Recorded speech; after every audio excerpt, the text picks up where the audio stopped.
We made it. We're live. Everyone. We made it. We're here. All right. It is so great to be with all of you this evening. We'll get started in a couple of minutes, but we just want to give a second for you to say hello in the chat. I see many people have already done that, so please continue if you'd like. We are so excited to have each of you joining us this evening. Awesome. Lauren, how are you this evening?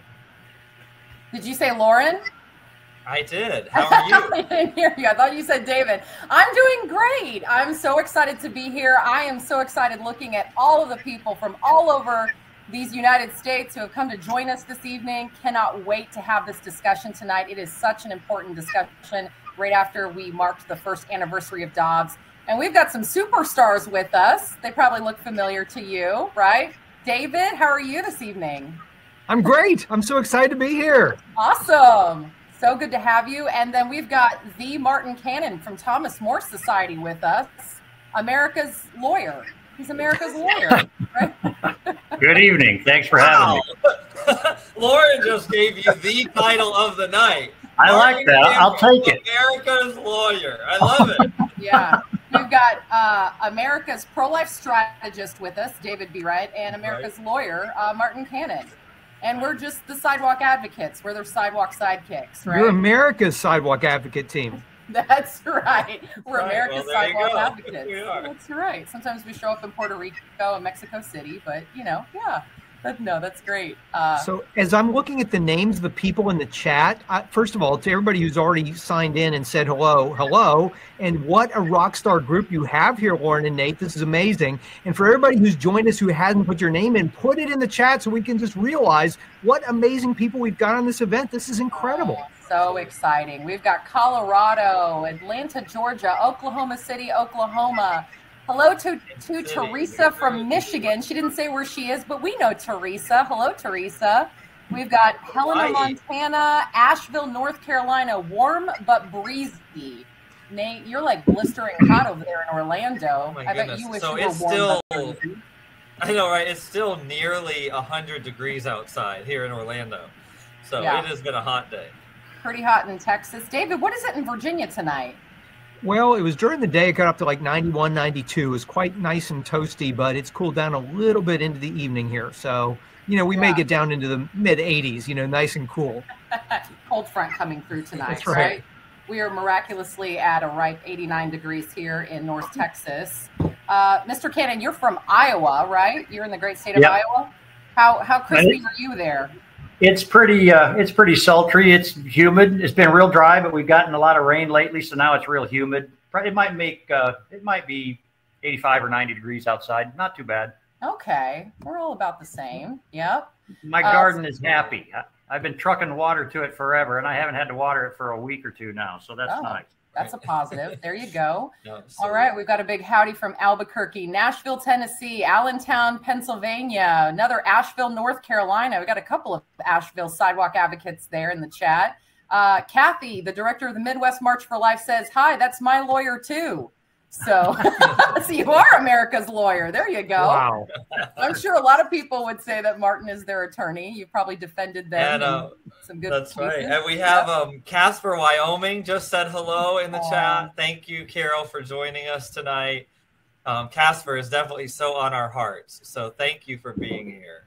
Yeah. And all the way from Maine to Hawaii, literally. I just saw Maine come in, and I'd already seen Hawaii earlier. So this is great. Coast to coast and almost around the world. So that's right.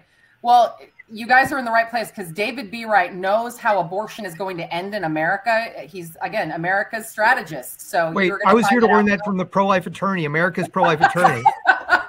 Right. Pretty wait, Lauren, I thought you were telling us how it's going to end in America. Oh, that's right. That's right. No, we're going to have a pretty exciting, robust discussion around all of the possibilities that we could go from post-Roe to abortion-free. So rest assured, we're going to give you all the great information tonight. Yes, it's true. Only God knows how abortion is ultimately going to end in America, but we've got some North Stars pointing us that direction. So we're going to talk about all of that great information tonight. 105 here in Tucson. Oh, my gracious. Yeah, if anybody's beating 105 tonight, throw it in the chat. We want to know if Tucson takes the cake tonight. You beat now. The thing about Tucson is dry. Yeah, that's dry right. heat. Yeah, makes it a lot better. The humidity is what gets you. Yeah. Yeah. And you know that down in Houston. That's right. I grew up in Houston, so my whole side of the family's down there. I was just down there for the 4th of July, and I felt like I was baking in a sauna. It's a different experience for sure. Yep. All right. Well, Nate, I think we're about ready to get rolling. You ready to talk about how abortion is going to end in America? We ready to go? Absolutely. I'm so excited for this evening. So if everybody's ready, we'll go ahead and get started. Well, good evening and welcome to How Abortion Will End in America, sponsored by Sidewalk Advocates for Life. Thank you so much for making time to learn about the exciting pathways that could lead us to an abortion-free America, including the simple steps you can take to help our country progress towards that goal. I'm Nate Robertson, Vice President of Sidewalk Advocates for Life, and it really is my great joy to be your MC for our time together this evening. 2 weeks ago, we celebrated the 1-year anniversary of the Dobbs v. Jackson Supreme Court decision that finally overturned Roe v. Wade, the case that had imposed abortion on demand on all 50 states. What a time to be alive, watching the seismic shift in the battle for life. Now, when the Supreme Court released their decision, we knew that Dobbs didn't mean that abortion would end in our nation. What it did was return the decision back to the people of each state, giving us the chance, once again, to protect innocent human life. A year later, we have states that have banned or greatly restricted abortion. We have states that are so supportive of abortion that they are inviting women to flood across their borders to abort their preborn children. And we have a number of pending lawsuits as the abortion industry tries to fight pro-life legislation in various states so abortionists can end more lives in more places. All in all, the big question amidst the state-by-state battle is, how do we go from a post-Roe America to an abortion-free America? In other words, what are the concrete ways where we can get there? And what role do you and I play in helping end abortion in our nation for good? So thank you so much for joining us tonight to learn what the next steps are to make abortion illegal and unthinkable in this new era. Here are the 3 things we're going to cover tonight. Number 1, how abortion could become illegal in every state. Number 2, how the culture we create in our community impacts the laws in our various states and ultimately the nation. And number 3, how you can become a part of finally and forever ending abortion in America. And you'll want to stay to the very end of our hour because we'll be making a huge announcement, an opportunity you'll be given to save lives and counter the abortion industry like never before. So be sure to stay with us. To facilitate this incredibly important discussion tonight, we have with us Martin Cannon, Senior Counsel at the Thomas More Society, America's lawyer, as Lauren so aptly put earlier, and David Bereit, founder of 40 Days for Life, a renowned pro-life strategist we now call America's pro-life strategist, and Lauren Muzyka, President, CEO of Sidewalk Advocates for Life, the largest pro-life sidewalk outreach organization in America. If you'll give us this hour, we'll give you this vital information you need to realize the dream of an abortion-free America. With all that in mind, let's kick this off with a word of prayer, if you would join me. Dear Lord, thank you so much for this incredible evening, this opportunity to be together, literally from coast to coast and almost all the way around the world. Thank you for what you are doing across this great nation. We praise your name and thank you again for the ending of the reign of Roe versus Wade over this country. And God, we pray that you would continue to help us to be a part of the ultimate mission to see America become abortion-free. Guide our conversation tonight. Bless all of those who are participating tonight and watching later on the replay. May you continue to do great and mighty things as we continue to say yes. In Jesus' name we pray. Amen. Amen. All right.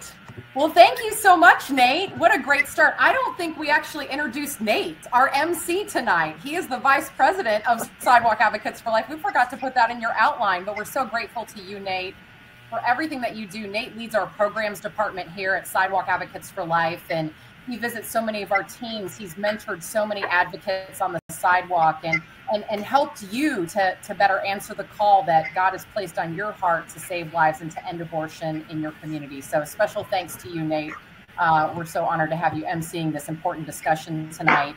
I am so delighted that you all took time out of your busy schedule tonight to be with us. Our goal is to arm you with the information that you need to play a vitally important role in ending abortion finally and forever in the United States. But first, I wanted to take a moment to further introduce Sidewalk Advocates for Life, the organization hosting tonight's event, and why we decided to host this conversation at this particular point in history. In short, we're the nation's largest sidewalk outreach organization. We train, equip, and support people like you who have a heart to reach abortion-vulnerable women at the darkest places in your communities, the local abortion and abortion referral facility. And some of you now don't have either, and so you're going out into the proverbial town square to reach women in need. And of course, equipped with those loving, life-affirming alternatives. Our 240 locations cover the full landscape in the United States. Among our thousands of volunteers, we have teams based in states where abortion is banned, specifically, again, at abortion referral centers. We have teams where abortion is limited, so it goes to a certain point in pregnancy. And we have teams on the ground in states where abortion is legal until the point of birth. There's actually a good handful of states where abortion is permitted until the point of delivery, if you can believe that. Week by week, the abortion landscape of our nation seems to shift and changes as legislators propose and pass pro-life legislation, and the abortion industry follows suit, right? Follow suit to file lawsuits to block pro-life laws. Sometimes the situation changes so rapidly that it can be challenging to keep up. I know sometimes some of us feel like we're in the state by state battle, and we're going through a sort of whiplash as we see this go back and forth at times, right? If you want to see the current status of each of the 50 states, we've got a great website, a map on our website at sidewalkadvocates.org/post-row-America. Again, that's sidewalkadvocates.org/post-row-America. And again, you better believe that there's a lot of celebrating amongst our national team members when we get to update that map as yet another state succeeds in banning or greatly limiting abortion within its borders. You know, this is precisely the situation that the pro-life movement prepared for when Roe was overturned by the Supreme Court's Dobbs decision. We knew that the end of Roe would return the question of legal abortion back to state legislatures. But tonight, we're going to get out of the weeds just a little bit by talking big picture approaches. And we're so excited with you to drill down into each of these possibilities to finally and forever possibly see America abortion free. Of course, ending abortion is something that the pro-life movement has been praying and working towards for decades. And at Sidewalk Advocates for Life, no matter what the law may be in the background, we do it one woman, one family, one child at a time. We always say that when a woman chooses life for her baby, abortion ends for that family in that moment. It's a miracle that we've seen time and again, and it's reassuring that no matter where a given state might be in their journey to protect life, we can do something about it today. Again, that's so reassuring for so many of us that live in abortion destinations, right? That no matter what our state law is, that we can go to our local abortion facility and affect change. We can meet a mother on the sidewalk, and we have hope to see abortion end in that moment when we aptly help her and she chooses life for her precious preborn child. And it comes from ordinary people like you saying yes, right? So since we've seen so many people like you say yes, since we were founded about 9 years ago, we've witnessed, this is what God has done through you as you've said yes, 20,399 babies saved and mothers served. We've now witnessed 86 eternal souls leave the abortion business and get referred to Abby Johnson's abortion worker ministry, and then there were none. And we're now celebrating 46 abortion facility closures. Again, to God be the glory, great things he has done through all of you who have prayed with us through the years, shown up on the sidewalk, and given generously of your precious treasure to make these miracles happen. Again, we continue to give thanks that Roe and Casey have been overturned and thrown into the ash heap of history. With that miraculous progress, the pro-life movement can move on towards the ultimate goal, right? Which is ending abortion for good. This is the next logical question is, okay, we've seen this seismic shift, as Nate put it.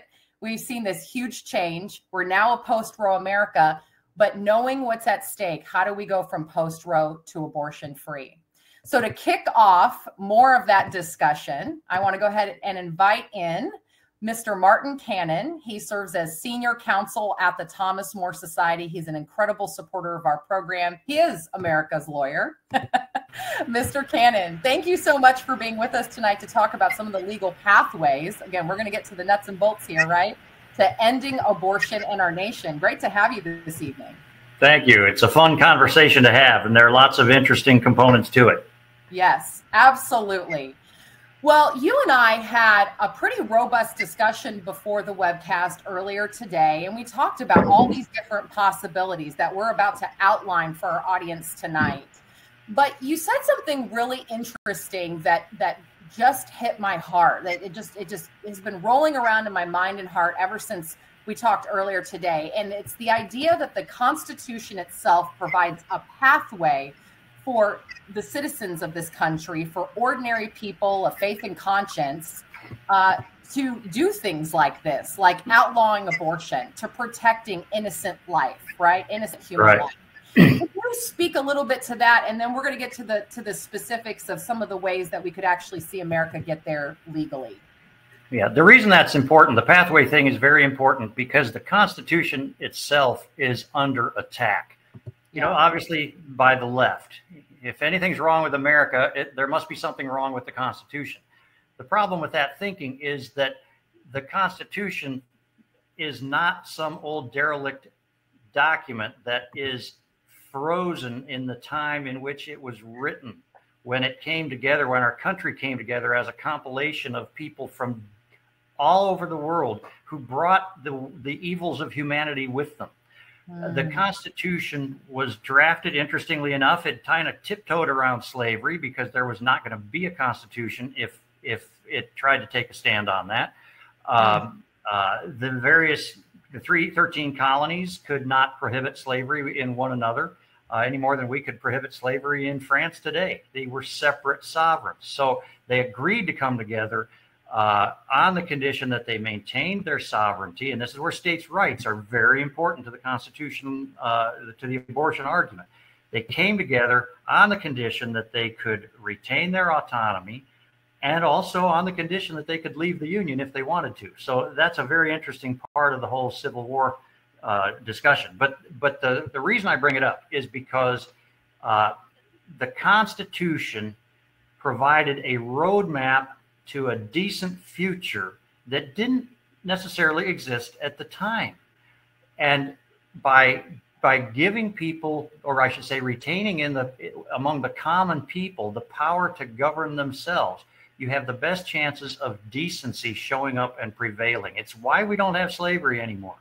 And it's why we're not going to have abortion eventually. In either case, the Constitution doesn't solve the problem. The people have to do it using the processes the Constitution provides for them.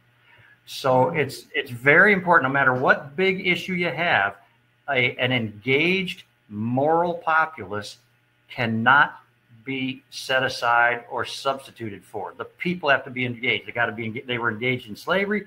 They've been engaged in abortion, and the reason is because abortion is not directly outlawed by the Constitution either. When the Constitution or the 14th Amendment or any other place in the Constitution talks about a person, an unborn child probably was not contemplated. It would not be proper for the Supreme Court to just say, oh, well, an unborn child is a person, therefore, abortion is out the window. They can't do that. It takes the people to do it. Yeah.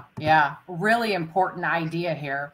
Let's go ahead and get into the 4 different ways that America could protect innocent preborn human life, right? We've got about roughly 4 pathways forward. I know that may be a bit simplistic, but let's go ahead and break down each of these main ways that we could see America go from post-Roe to abortion free.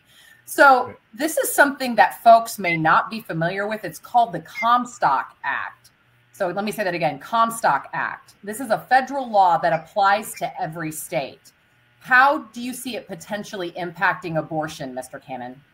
Well, the Comstock Act is actually very interesting. It hasn't gotten a lot of attention for at least 50 years, actually. It's a product of Civil War era legislation. I want to say it was passed in the mid 1870s, probably, and it made it illegal to mail objects of pornography and obscenity, and it included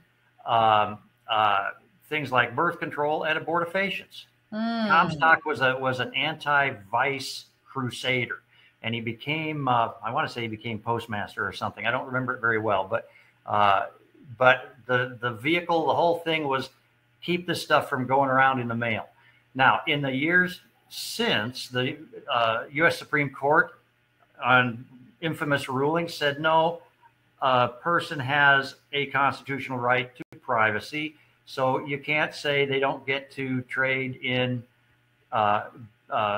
birth control, and you don't get to say what they do in their bedroom.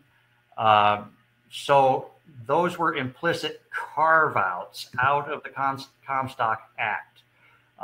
But the Supreme Court never said that the Comstock Act, as it applied to abortifacients, was in any way unconstitutional. What we had instead was Roe. Roe made the Comstock Act questionable, and trying to enforce the Comstock Act was not going to be a good, a sensible way probably to confront Roe. So it's been sitting there for 50 years getting no attention. Now that Roe is gone, we have the Comstock Act that says it is illegal to mail abortifacients through the mail. As far as I can tell, it's enforceable. It's sitting there. Roe is no longer an impediment to the enforcement of it, and it should be enforced. Interesting. So you see that probably directly impacting mail order abortion causing drugs. That Absolutely. Would in effect shut all of that down, right? Yeah. So some people might be wondering, well, how do we get that enforced? What do we do if that's just sitting there? What would you say to that? You need, this is where the administration comes in. Federal law is enforced by the executive branch, the president's administration. That's his whole job, actually, is to enforce federal law. If they won't do it, you got to swap them out for somebody who will. And that's, again, where the engaged populace comes in and elects a proper president. Interesting. And by the way, folks, as we're going through all of these possibilities of how we could see legal protection for the unborn throughout the United States, if you've got a favorite that we're enumerating here, feel free to throw it in the chat. We'd love for you to discuss these things. Let us know what you think about that. So the Comstock Act is very fascinating. Again, existing law. Let's talk about what some people are noting is an existing protection for the preborn, and that is the 14th Amendment, finding personhood under the 14th Amendment. Mr. Cannon, can you kind of unpack for us the potential to outlaw abortion in the United States under the 14th Amendment? Yeah, I would say you don't find personhood under the 14th Amendment. The 14th Amendment doesn't tell you what a person is. But it provides protection to persons. So what we need to do is to do, again, with the engaged populace, we need to do what the 14th Amendment does not do. And that is to declare certain of God's creatures, unborn babies, persons. The Supreme Court can't do it. The 14th Amendment does not do it. The people have to do it.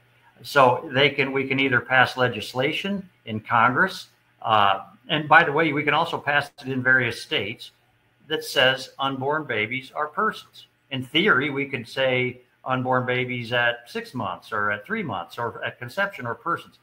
The states have the prerogative through legislatures and only legislatures to define what a person is.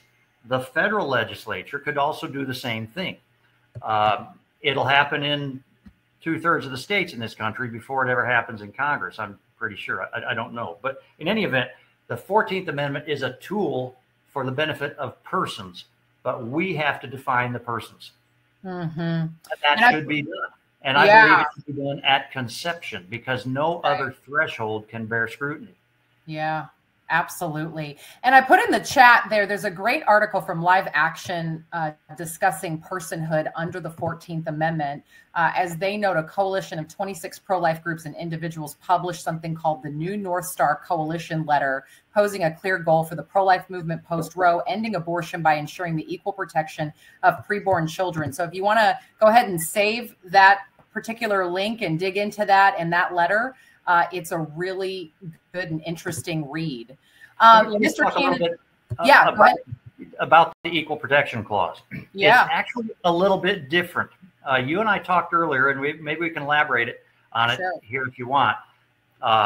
Sure. The Constitution is mostly full of restrictions on the government. It says what the government shall not do. It's to protect the people from abusive power of the government. The Equal Protection Clause imposes an affirmative duty or an affirmative. It's a basis for arguing, in addition to one other thing, that the government has a duty to actively protect unborn children, and that is where the due process or the Equal Protection Clause doesn't say the government shall not. It says no person shall be denied equal protection of the laws. If we decide as a people that unborn children are persons, the Equal Protection Clause kicks in immediately and they get equal protection. Every law on the books, everywhere in the country at that point, certainly state by state, that talks about persons and says you can't kill them would apply to unborn children. And it's more of an affirmative duty than the prohibitions against government action that are mostly what the Constitution is made of. Very good. No, I'm glad we mentioned that as well. An important thought that goes hand in hand with what we were just discussing. Let's talk about a third main pathway forward, or maybe at this point now a fourth. What about a new constitutional amendment that would protect human life at all stages, Mr. Cannon? So we're talking about where we could get 3/4 of the states, which would be 38 out of 50, right, on board to ratify a new constitutional amendment that would say that, unborn children, preborn children are human persons that are deserving of equal protection under the law. Maybe in our minds already, we can think of 12 states that probably wouldn't sign on. So maybe we would work towards that 38 and just kind of say, okay, that's going to be our slam dunk. But what do you think about that path forward? Well, it's certainly there, and it's probably the best path, but because it's the best path, it's also the hardest. And I'll explain to you why. It's not just a matter of getting 3/4 of the states to vote to pass an amendment. You have to get 2/3 of both houses first. So 2/3 of the House of Representatives, 2/3 of the Senate have to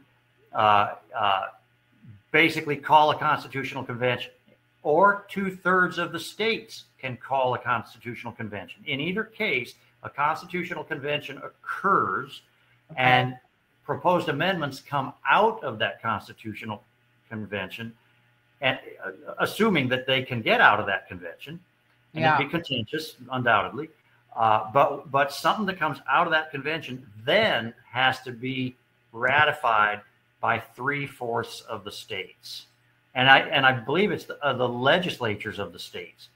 So not just a vote of the people generally. So you've got at every turn, you've got the kind of brake pumping quality of a republic. We don't live in a straight democracy. We live in a democratic republic, which means we have elected representatives that are sort of a speed bump to slow the passions of the majority at any given moment. So that makes constitutional amendments, they're very doable, but they're hard. They absolutely, by the time they're passed, they reflect the will of the people, and they are hard to repeal. The Comstock Act could be repealed next month. Anything we do in the legislatures can be repealed when things flip around. Constitution is harder to change, and it should be.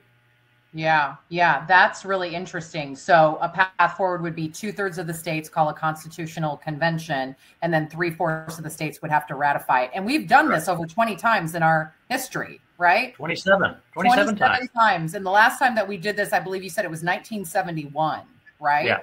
Yeah. Isn't that interesting? So, okay, very interesting path forward.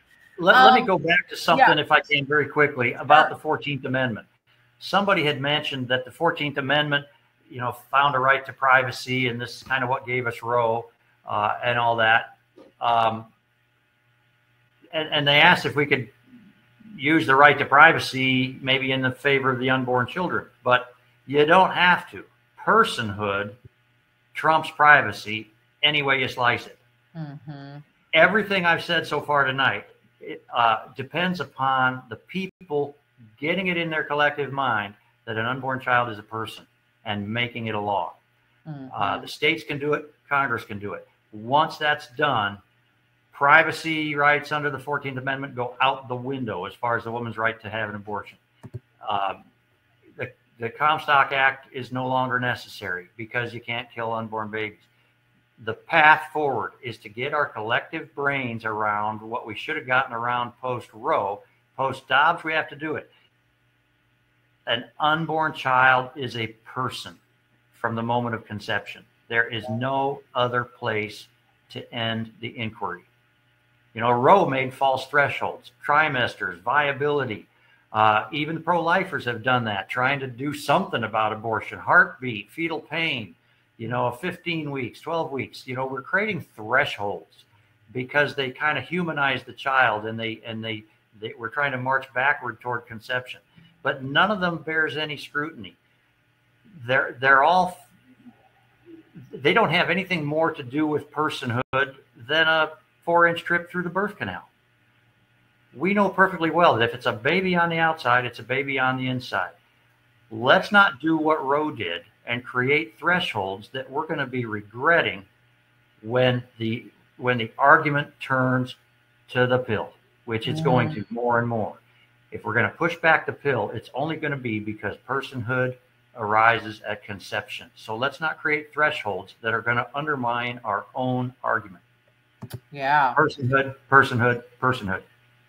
Got it. Very good. Very important. Last path forward is getting Congress to enact a right to life law. I know some people are even putting that possibility here in the chat. What are your pros and cons and in that kind of final path forward that we have as a point of discussion tonight? Well, it is such a contentious issue that would be a heavy lift in Congress, just like it might be in purple states. It could be done. As soon as Dobbs came down, I think Mitch McConnell was floating around the 12-week ban and all that. It's a place to start, but I don't think it's satisfactory. Most abortions probably occur before 12 weeks anyway. When he was talking about that, I had my unborn great grandson that was not quite at 12 weeks, and he wouldn't have gotten any protection from Mitch McConnell's bill. So, so yes, we have to pass what we can in the states and in Congress, but it needs to be kind of a one-sided thing. If Congress, a 12-week abortion ban or whatever abortion ban we can come up with in Congress can work kind of two ways. It can say nationwide there shall be no abortions after 12 weeks or whatever the time is. And that would be fine. And other states, if they've got the will to do it and the popular vote for it, could outlaw abortions sooner or completely. But be like a ceiling. It would be a sort of ceiling. It would be a ceiling.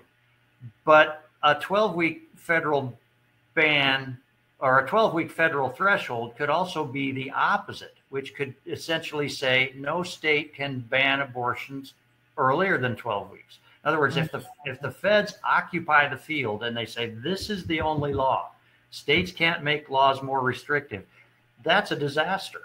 I don't see it happening that way, but I mean, Congress steps on the toes of states all the time. And I could almost see even pro-life legislators kind of falling for this idea that they would allow it to be the lower limit of prohibition instead of the higher limit just to get something passed. And I would challenge every pro-life legislator out there, don't fall for that. It would be mostly the end of the discussion of abortion, and most abortions would still be going on. So interesting. Okay, folks, so those are the various, at least main paths forward. So if you have a favorite or you've got a question, Mr. Cannon, when you go off camera here in a second, if you want to answer a couple questions in the chat, feel free to do so. Otherwise, we at Sidewalk Advocates for Life, if you got a burning question, we could eventually get you connected to America's pro-life lawyer over here.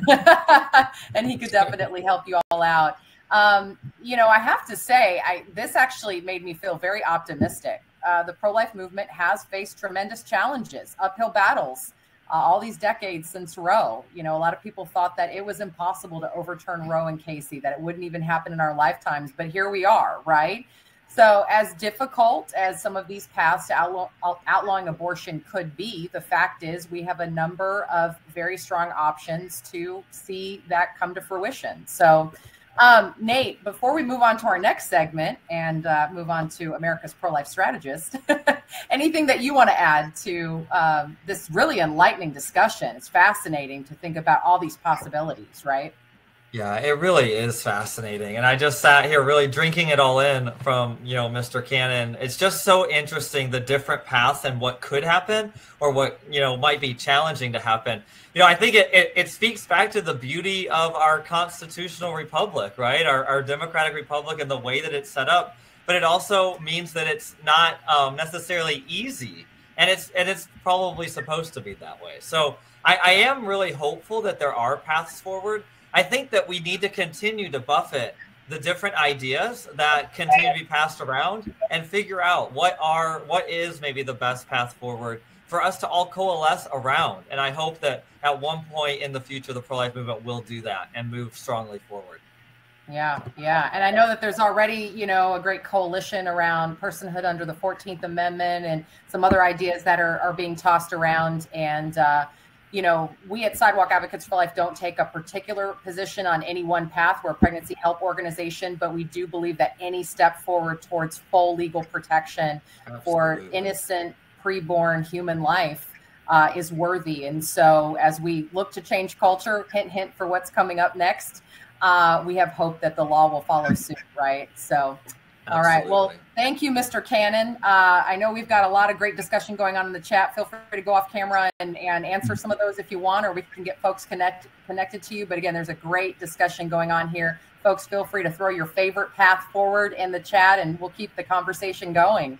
So at some point, Lauren, and when it's appropriate, I'd like to talk about why we have, not just because of Dobbs, but why we have a lot of reason for hope. This slog we're on is actually going to pick up steam, and we're going to win it sooner than we think. And there's a reason. That's right. But I love it. I probably can't wait for that one. Well, you're going to leave us hanging on that? We're teeing you up, David. Here we go. You know what? I'm actually going to throw a curveball here, and I'm going to just let Lauren know that we are going to have Martin Cannon on our Friday morning Wake Up to Life show to talk about that question very soon. So we're just going to go ahead and throw that out there and go ahead and encourage all of you to be checking out our Friday morning Wake Up to Life with Lauren and Nate, so that we can talk about that conversation with Mr. Cannon here soon. So again, thank you so much, Mr. Cannon. How eye-opening and what an incredible discussion that was. Thanks so much for your time tonight. I'm so pleased to now introduce to you a man who really does need no introduction, David Bereit, pro-life strategist and founder of 40 Days for Life. David, thank you so much again for joining us tonight for this really important conversation. Nate, it is such an honor and a joy to be here. And as you know, and as Lauren knows, Sidewalk Advocates for Life is very near and dear to my heart. So it's an honor and joy to be with you and everybody who's here in the chat, everybody's watching live, and those who are watching the replay after the fact. Yeah, thank you so much. So David, as you heard Martin's summary there about the different concrete ways that we could see a post-Roe America become an abortion-free America, but it's important to back up, right, and recognize that to get there, we have to see hearts and minds change. What have you observed in the great work that you've done about the impact of society itself on the laws that we propose, pass, and enforce? Yeah, that's a great question, Nate. And I think it's important for us. Sometimes we think of laws as happening in a vacuum, or we think of the culture as happening on its own. But really, each of us have an opportunity to influence society, and in so doing, to be able to shape laws. Because our law at any given moment in time is really a mirror, a reflection of the current societal norms and values. And society can change, and as a result, law can change. So if you think back historically, there was a time where in the United States of America, a shameful period in our history, where slavery was the law of the land. And at that point in time, the majority of people in the country supported the industry of slavery. And so the law was a reflection of that. As over time, the public increasingly began to reject the issue, the notion of slavery, the law began to change and eventually eradicated this grave injustice. When I was thinking about knowing we were going to be talking about this tonight, I pulled off my bookshelf the autobiographical work of Dr. Martin Luther King Jr. And I reread this one little section. If you don't mind, I'm going to actually read this because I really want the person who's watching, who's listening right now, to really understand how much one person and how much we can influence culture to influence law. So this is a segment, it's in chapter 26 of the book, and it's where Dr. King is relating what happened right after he received the Nobel Peace Prize in Oslo and was returning back to the States. So I'm just going to read this one short section. When I was returning home in December 1964, I stopped by on the way home to see President Lyndon B. Johnson, and we talked about a lot of things. But finally, we started talking about what I was there for, voting. And he said, quote, "Martin, you're right about that. I'm going to do it eventually, but I can't get a voting rights bill through in this session of Congress." He said, quote, "Now there's some other bills that I have here that I want to get through in my Great Society program. And I think in the long run, they'll help Negroes more as much as a voting rights bill eventually might. Let's get those through, and then we'll get to the other." Dr. King reports, "I said, well, you know, political reform is as necessary as anything if we're going to solve all these other problems." LBJ reports, "I can't get it through because I need the votes of the Southern Bloc to get these other things through. And if I present a voting rights bill, they will block the entire program. So it's just not the wise, it's just not the politically expedient thing to do."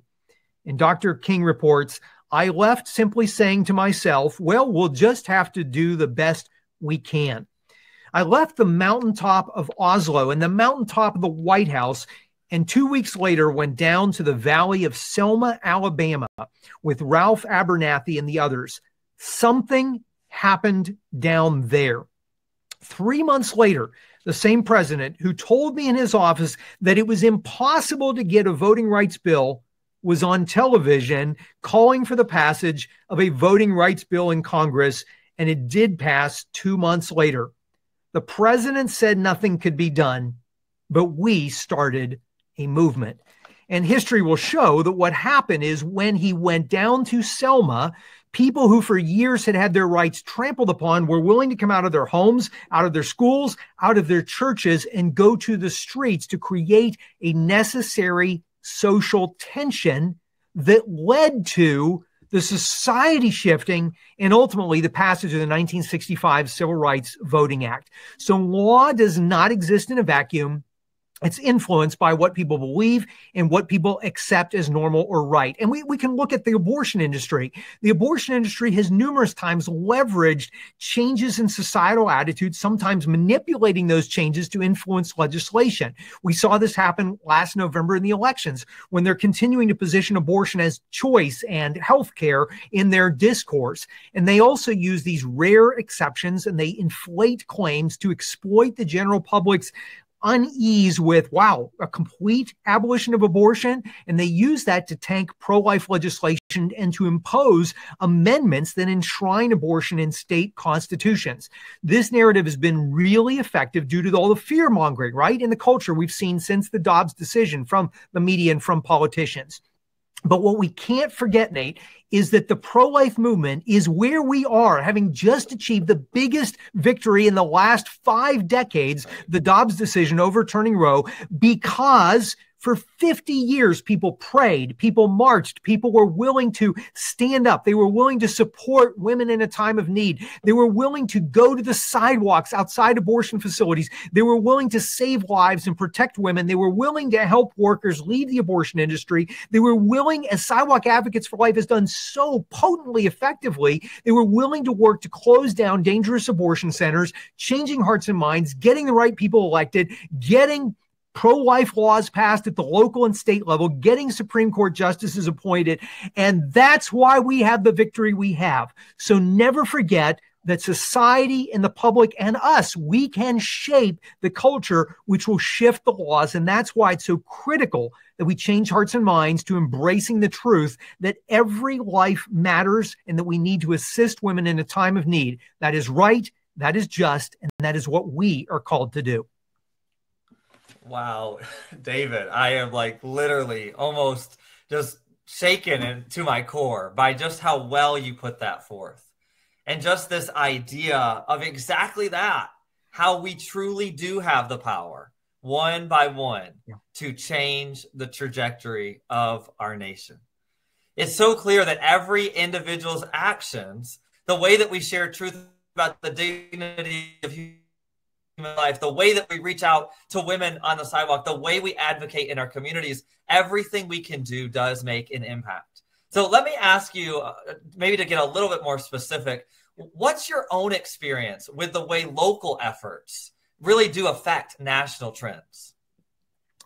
Local efforts shape the national trends.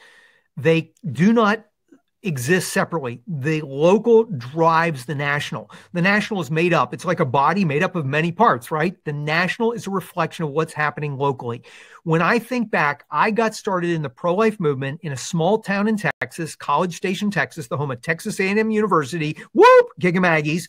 And when I got started there in the pro-life movement, it was a small group of people who are willing to take on the Goliath of the abortion industry, a Planned Parenthood facility, and they were willing to stand and pray outside that facility. They were willing to advocate on the sidewalk. They were willing to speak out in the community and do everything they could to strip Planned Parenthood of funding. And I saw that local effort begin to change the tenor across the Lone Star State, and that began to set some national trends.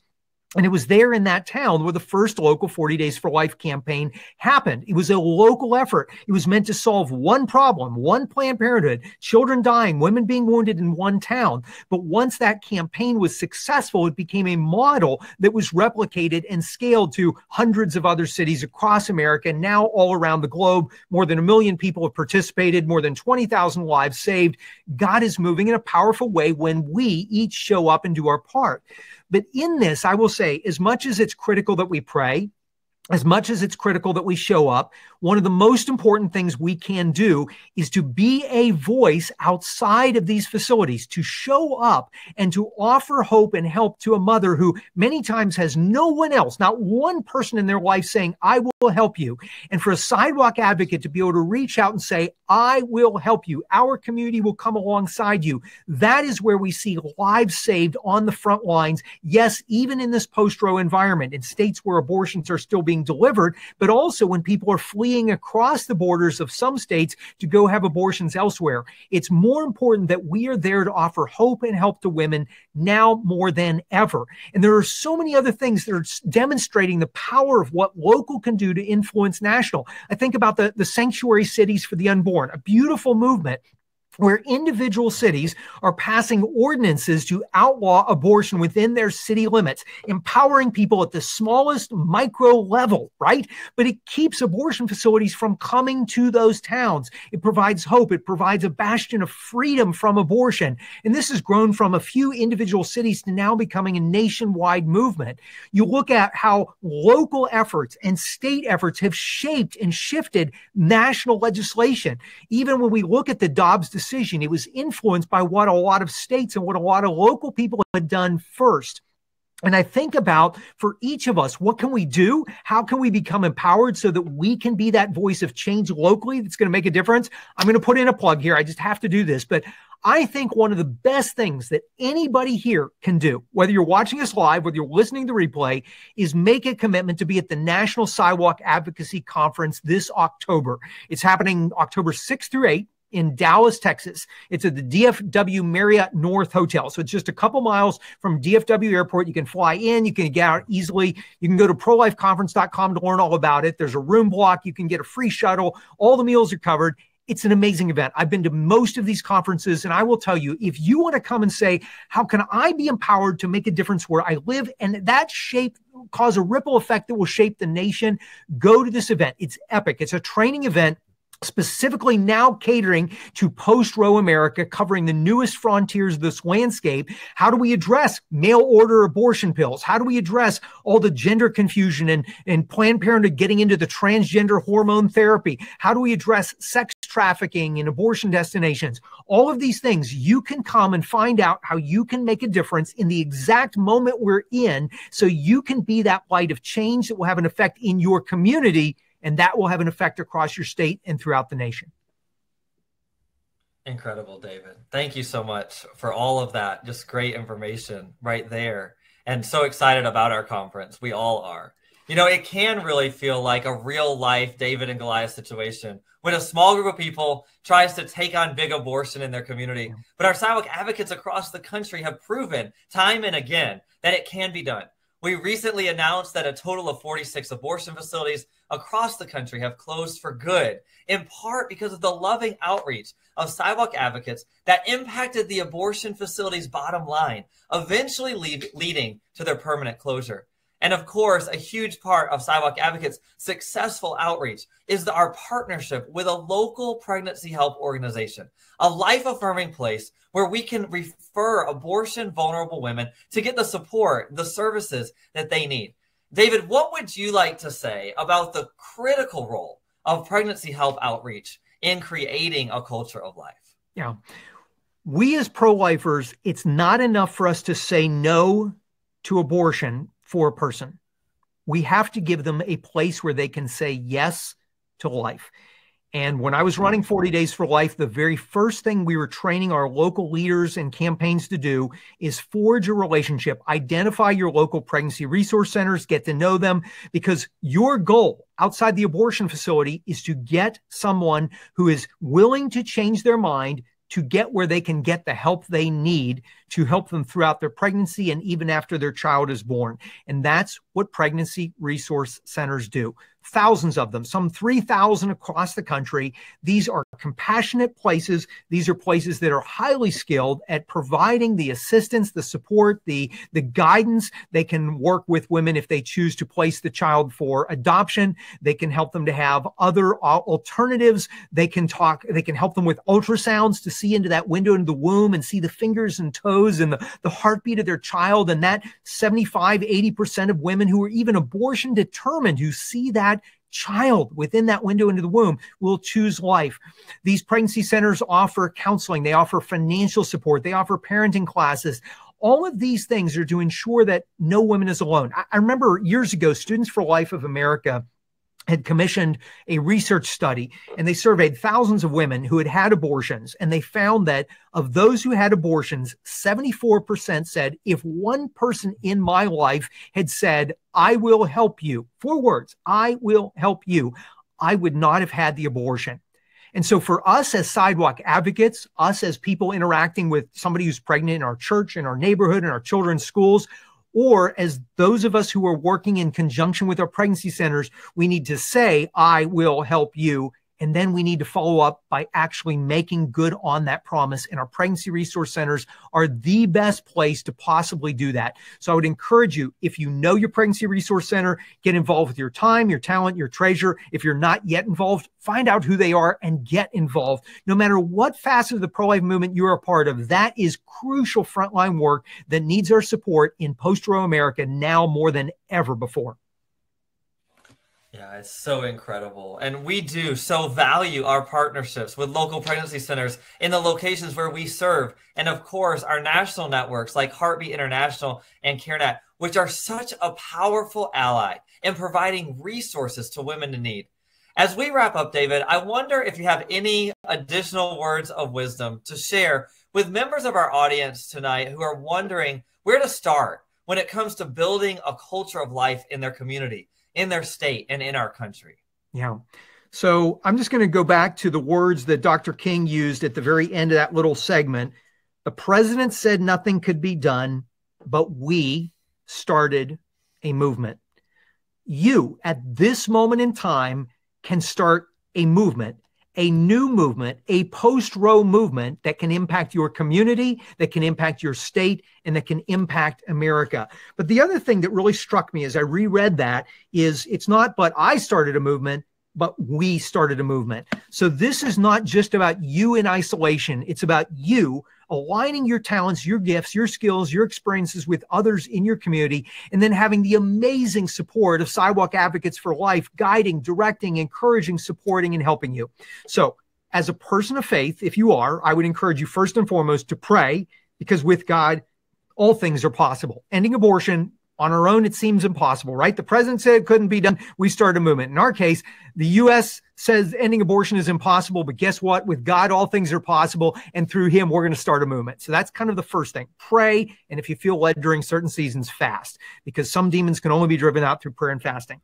Secondly, get involved locally or get more involved, whether it's participating in a pro-life event, whether it's participating in your pregnancy resource centers, whether it's getting your church involved, whether it's getting your student group involved, get involved, get more involved. And one of the best ways you can do that is by either starting a local Sidewalk Advocates team or joining a local Sidewalk Advocates team if it's already happening in your community. And of course, going to the National Sidewalk Advocacy Conference that I was telling you about.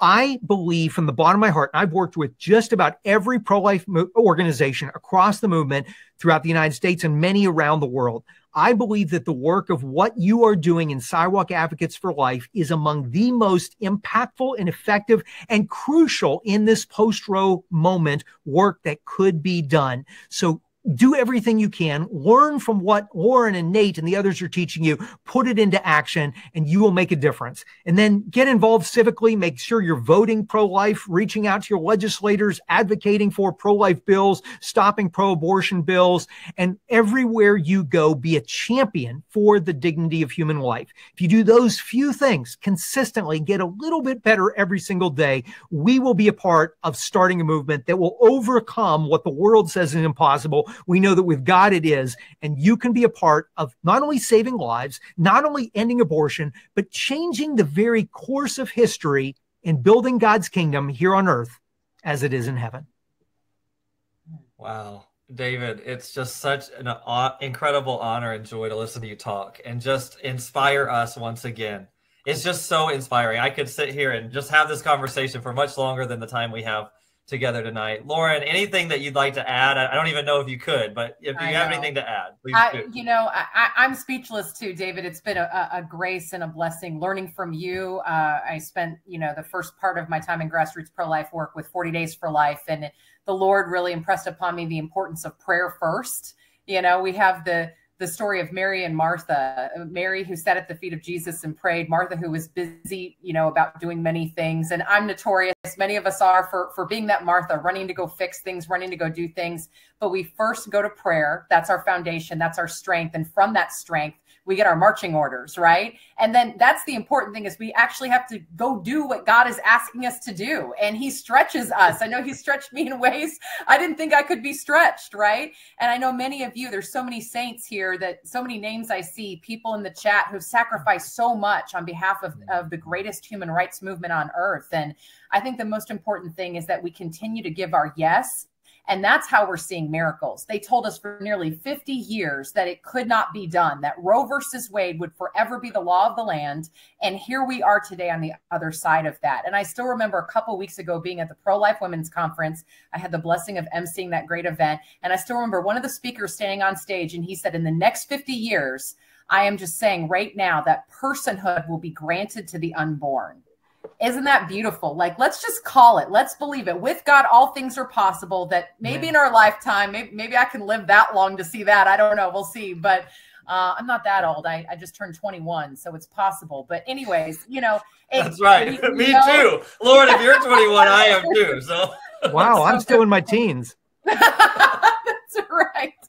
But how beautiful that because we believed that with God all things are possible and we said yes to him, he has now brought us to this point in history where now we can have this discussion tonight and we can see what the next marching orders are and we can look forward to what else he's going to do. So David, thank you so much for being with us for this pivotal historical discussion tonight. We really appreciate you. Get involved. Help Sidewalk Advocates for Life accelerate their mission. This is the most important work on earth.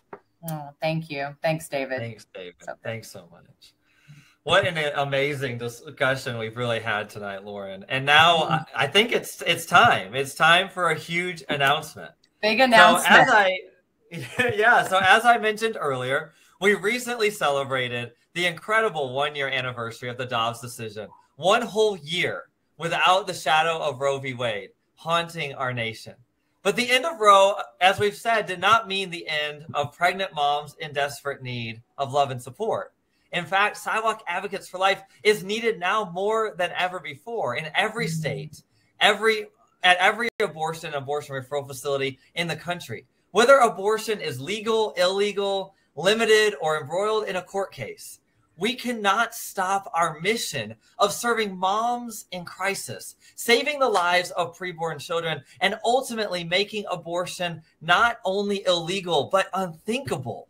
Yeah. And I just want us all to pause and consider the fact that even when we are successful in ending abortion for good, women will continue to need the loving, life-affirming resources, the support that we provide them.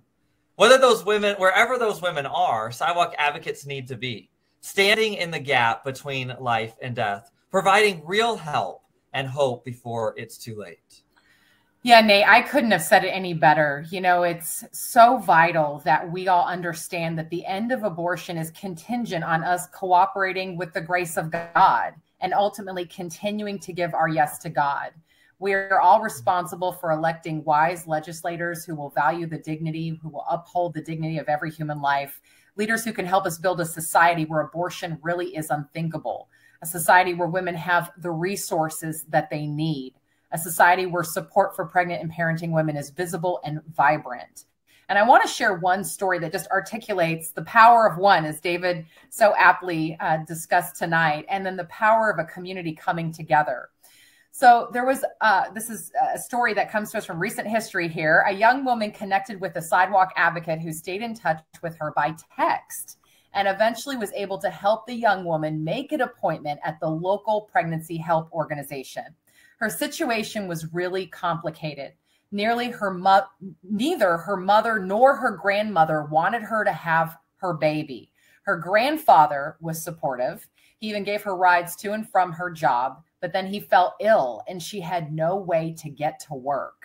But the community came together to provide this mom with the support she needed. The Pregnancy Help Organization helped her to get a car so she could continue working. The local Catholic charities helped her to find an apartment she could afford so she could move in right away. The Pregnancy Help Organization paid for her to stay in a motel in the interim. With the help of the local Knights of Columbus Council, the Pregnancy Help Organization furnished the entire apartment. It's no surprise then that this pregnant mom wanted the sidewalk advocate to even be with her in the delivery room. I mean, talk about the power of one, talk about the power of a community saying yes, Nate. It's just so beautiful, so beautiful. It really is so incredible. And the stories never get old. So imagine if every community had this kind of network in place. Imagine if every pregnant woman knew exactly where she could turn for the resources and support that she desperately needs. If we work together to eliminate the demand for abortion, the abortion industry truly would wither up and shut down. And this is exactly where each and every one of us can make a life-changing difference. It's so clear that we must grow teams of sidewalk advocates across the nation, both in states where abortion is legal and in states where it is limited or banned. As the gateway to pregnancy help organizations and other life-affirming resources, we must encounter women at abortion referral facilities before they invest the time, the money, and the effort to cross state lines for abortion. And we must continue to serve women in states where the abortion industry is conducting business as usual. That's exactly right, Nate. You know, not too long after the Dobbs decision was handed down, we asked a really important question when it comes to ending abortion. And it was, how many abortion and abortion referral facilities are there in America now? So we pulled resources together and we're like, we've got to go do this huge research. And we used also a little bit of research from a sister organization. And then we even extrapolated on that, right? We figured out the top 19 metro areas with the highest number of abortion facilities, the highest abortion rates. And so we took all of this data, we looked at it. We realized that just a handful of months after the Dobbs decision had been handed down, there were a whopping 777 abortion and abortion referral facilities still on the ground, even in abortion restricted states. That's what a lot of people don't realize, is that even in states like the great state of Texas here where I live, we call it the promised land, right? We protect life here at conception, but the abortion industry is still on the ground trying to get women across state lines. So a total of, from coast to coast, even Hawaii, Alaska, right? We've got 777 abortion and abortion referral facilities. And I don't know about you, but we believe that God's people need to be there, to be a gateway to the local life-affirming resources in her community, to ensure that no mother enters one of these facilities without knowing real help and hope. Now, we at Sidewalk Advocates for Life announced last fall our Every Sidewalk, Every Soul campaign. We are full steam ahead to covering every single abortion and abortion referral facility in the country with peaceful, loving prayer and outreach year-round. Now, here's the thing. We are ready to do this. If we had what we needed tomorrow, we would do it just like that, right? We're even looking to prioritize those top 19 metro areas that have high abortion rates, from New York City down to Atlanta, Georgia. The only thing holding us back at this present moment from ensuring God's people are in front of each one of these facilities is funding. So as you may imagine, it's not cheap to train, equip, and support a team of Sidewalk Advocates at an abortion or abortion referral facility. It costs us annually about $2,000 to, again, train, equip, and support a new team in front of one of these facilities. But as you better believe, as we believe here at Sidewalk Advocates for Life, it is worth every penny. There are at least a couple dozen babies saved every year with a new location, and sometimes many, many more. Loads of kindergarten classes of children saved in the years following, right? So here's the big news. We finally got to it, the big announcement tonight. This is so exciting. You have been challenged. We have been challenged by a group of ministry partners to move this great work forward. So they have come together to offer us a $260,000 matching fund challenge, the largest in Sidewalk Advocates for Life history, so that we can cover more abortion facilities, more abortion referral centers to reach women before they make that investment of time, energy, and money to going across state lines, where, again, it can feel a lot harder to reach them. If we reach them back in Texas or Louisiana or Tennessee before they've made that investment, the chances are so much higher that they will indeed make a decision for life. We want to ensure that we are everywhere where women need us. So the invitation to you tonight is to join us in this great work. We just, you may have seen right there on, I think it's the offer button. That's right. So if you click the offer button there and then click the make a gift button, instantly tonight, your gift is going to be doubled. So $50 becomes $100, $500 becomes $1,000 tonight, $2,500 becomes $5,000.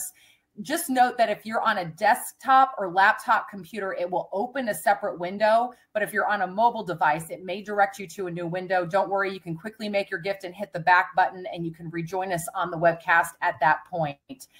We understand that not everybody can get to the sidewalk, right? But this opportunity allows us to come together as the power of a pro-life community to help us reach more moms, save more lives, and impact more families.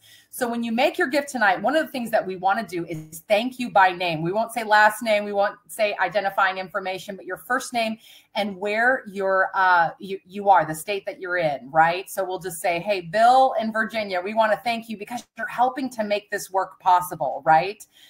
Even if some of you are sidewalk advocates, we know that this is a really special opportunity to make an investment and see it doubled for life. Again, we're at 240 abortion and abortion referral facilities in the country, but we've got to get to 777. God's people have to be there. And so just know that every penny that you commit to this mission tonight, you have the opportunity to make a very real difference in the lives of mothers in need and babies who are at risk of death. A lot of folks don't know that on average, we see 6 preborn children saved every single day. Isn't that beautiful? Every single day, about 6 preborn children saved. Again, if we can get in front of more of these facilities, just imagine how many women and children could be saved from the trauma of abortion. If we can get a team of sidewalk advocates, knowing the power of one, knowing the power of a community, reaching out to more pregnant moms in need, how powerful would that be? So again, you can click offers and then the make a gift button to give. There's one story that I want to share with you tonight as we get ready to close out. And again, we want to go ahead and thank some people here in just a second. And you can click the offer button, make a gift, and your gift is instantly doubled tonight. We also annualize your gift if you make sign up for a monthly gift, by the way, and then we double it. So monthly gifts go even further. But I still remember when we first launched Sidewalk Advocates for Life. I remembered hearing in one of our communities in the Southeast that there was a gentleman on the sidewalk who, you know, a lot of times would get really worked up. We understand there's a lot of righteous anger around abortion. We all have it, right? But sometimes he had trouble channeling that in a productive direction. And so this man from the community would go out and he would start just yelling at abortion workers. He was so angry about what they were doing. And just really was creating a wedge between him and the people who worked there, right? And the team, the married couple that had brought our program to this particular community in the Southeast, they invited him to a Sidewalk Advocates for Life training. They said, hey, you know, just come check this out, see if it's for you, right? And what was so beautiful is this gentleman went to the training and he went through the 5-hour training that we offer, and he went up to the married couple who was running Sidewalk Advocates for Life in this community. And he said, you know what? I realized that I could be doing some things differently. I realized that I could be reaching out more in love. And they said at the end of the training that they could tell the wheels were turning, that there was so much that had impacted him. And he came out to the sidewalk just a couple days later, and he felt called to reach out to this abortion worker. And as we teach in the training, and we do this in tandem with the wisdom of our friend, former Planned Parenthood Director Abby Johnson, we refer to her abortion worker ministry, and then there were none. All of our workers go through her healing program, right? Because they're the experts there in that particular area. And so he was reaching out to her, letting her know about abortionworker.com. Hey, we have healing for you. We can get you the help and the healing that you need. You don't have to work here, right? And they're building this beautiful relationship just week to week. And it even got to a point where he found out that it was her birthday and he brought her a birthday cake, right? And he said that it was so powerful because one day she came out and she said, I'm going to quit. I'm going to quit. And they just kept encouraging her and praying with her to make that decision as soon as possible. And finally, it was Friday. And she made the decision that was going to be the moment, that the day that she walked out of the abortion industry forever. And she walked out to the sidewalk and she embraced this man that had begun reaching out to her in friendship and in love and in prayer. And then she proceeded to hug all of the sidewalk advocates and the prayer volunteers on the sidewalk and thank them for what they were doing and the role that they had played in her story. And then she backed up and she looked at everybody and she said, don't stop doing what you're doing. Women are changing their minds. Don't stop doing what you're doing. Women are changing their minds. And what was so beautiful was this community did report a turnaround, a baby saved on the somewhat regular. But they gleaned from what she said that there had been so many more that they didn't even know about, right? So many more victories that had gone unseen. They had just said yes. They had showed up. They had been faithful to commit what they were called to commit, that they had given of their time, talent, and treasure. And they had seen this eternal soul walk out of the abortion industry forever. Well, that community was the last closing celebration that Nate and I went to. It was at that abortion facility that we had recorded the very first worker who had left due to the prayers and outreach of Sidewalk Advocates. Pensacola, Florida is now abortion free. And Nate and I were on the sidewalk with some of our colleagues just celebrating that this place of death, that, you know, if it had been able to stay open, actually would have been an abortion destination in the country, right? With where it's positioned in the Florida panhandle. And here it was shutting down, and Pensacola became abortion free. And all I keep thinking about is what that worker said. Don't stop doing what you're doing. Women are changing their minds. And, you know, again, for so many of you, you can't get to the sidewalk. I had a donor a few years ago who came to me with a financial gift. And he said, Lauren, because of my particular vocation, station in life, I can't get to the sidewalk. This is my way of getting to the sidewalk. I will never forget when he said that to me. And then he made his gift here to Sidewalk Advocates for Life. And so my promise to you as president and CEO of the organization of this ministry is that every penny that you give tonight and in the days to come, we've got a few weeks to make this goal, to make this $260,000 match. We will be sure to stretch it to save as many lives and impact as many eternal souls as possible. So Nate, we got some people to thank here in just a second. I want to be sure to thank all of the folks who have given thus far this evening. And again, thank you ahead of time for those who will give in the coming days. We've got just a few weeks to make this matching challenge. But any thoughts you want to share as we get ready to thank some folks tonight? You know, I just think, you know, it's just so incredible to see what we continue to be able to witness day by day. Yesterday, I had an incredible evening call with one of our groups in the Midwest, and hearing what God is doing there, and even a baby that had been saved that very morning. And then today to have another incredible meeting with one of our teams in the Southeast and hearing the incredible things that are happening there.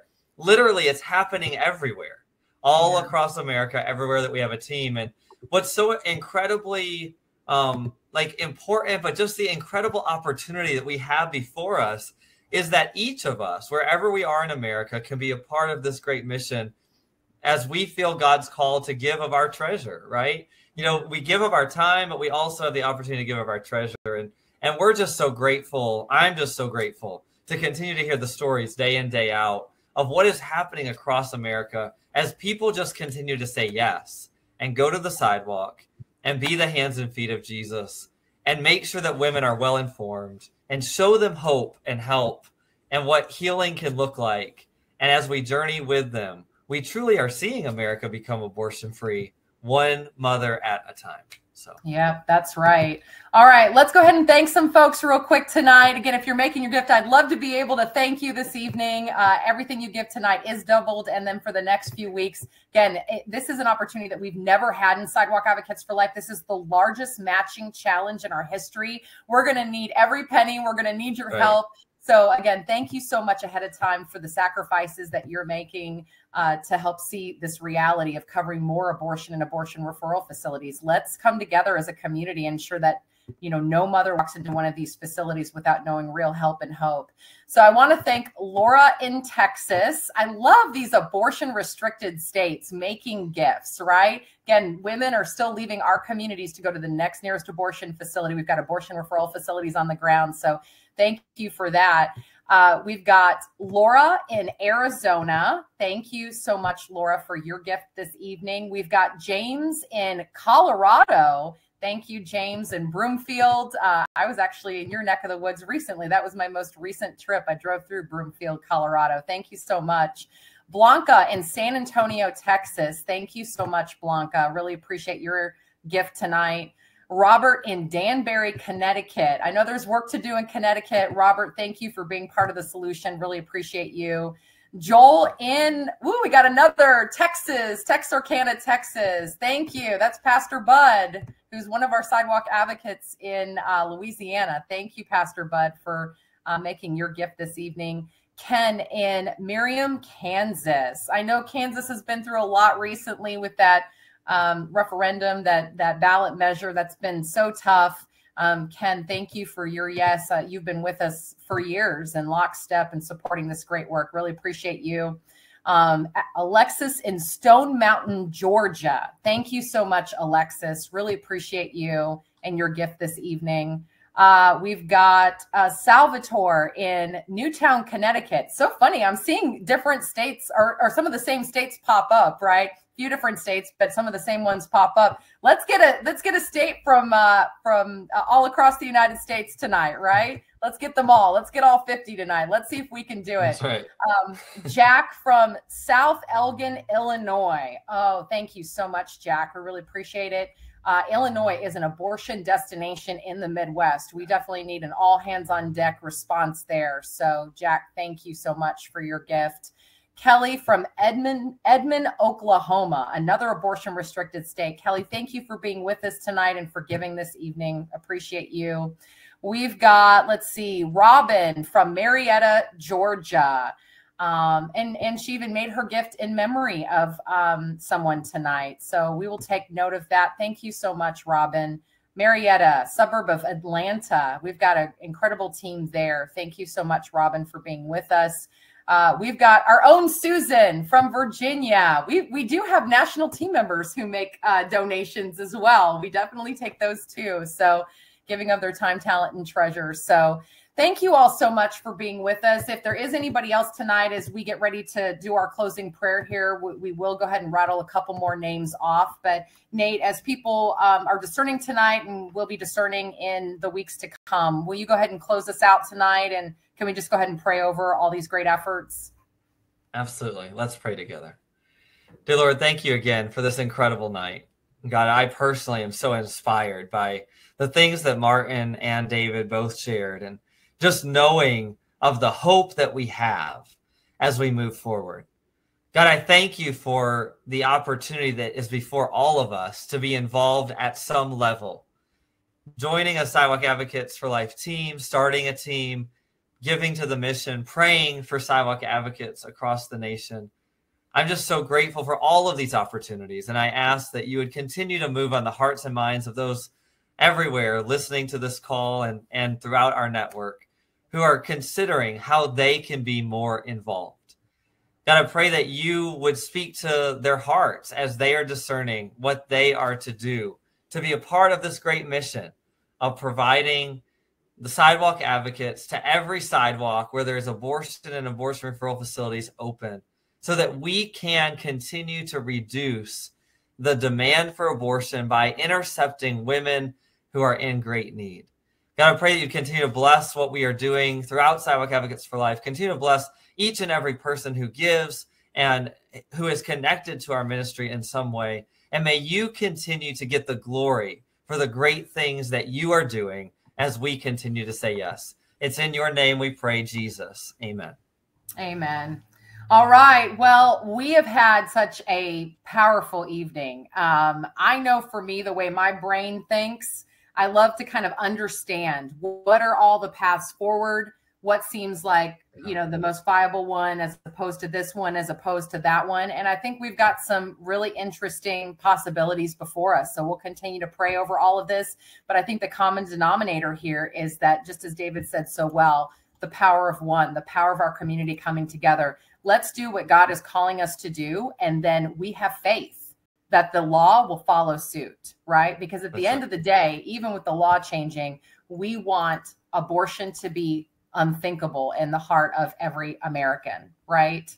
That's right. Our call, is to do our part in ending this through the power of love. So thank you, everyone, for being with us this evening. And if you want updates on how the campaign is going, how we're doing and expanding to other abortion and abortion referral facilities, please go to our website, sidewalkadvocates.org, and you can go ahead and get on our listserv. There's an opportunity, if you scroll down just a little bit, put your name and email address in, and we would love to keep you abreast of everything that we talked about this evening. So thank you so much for being with us. God bless everyone. Have a good night.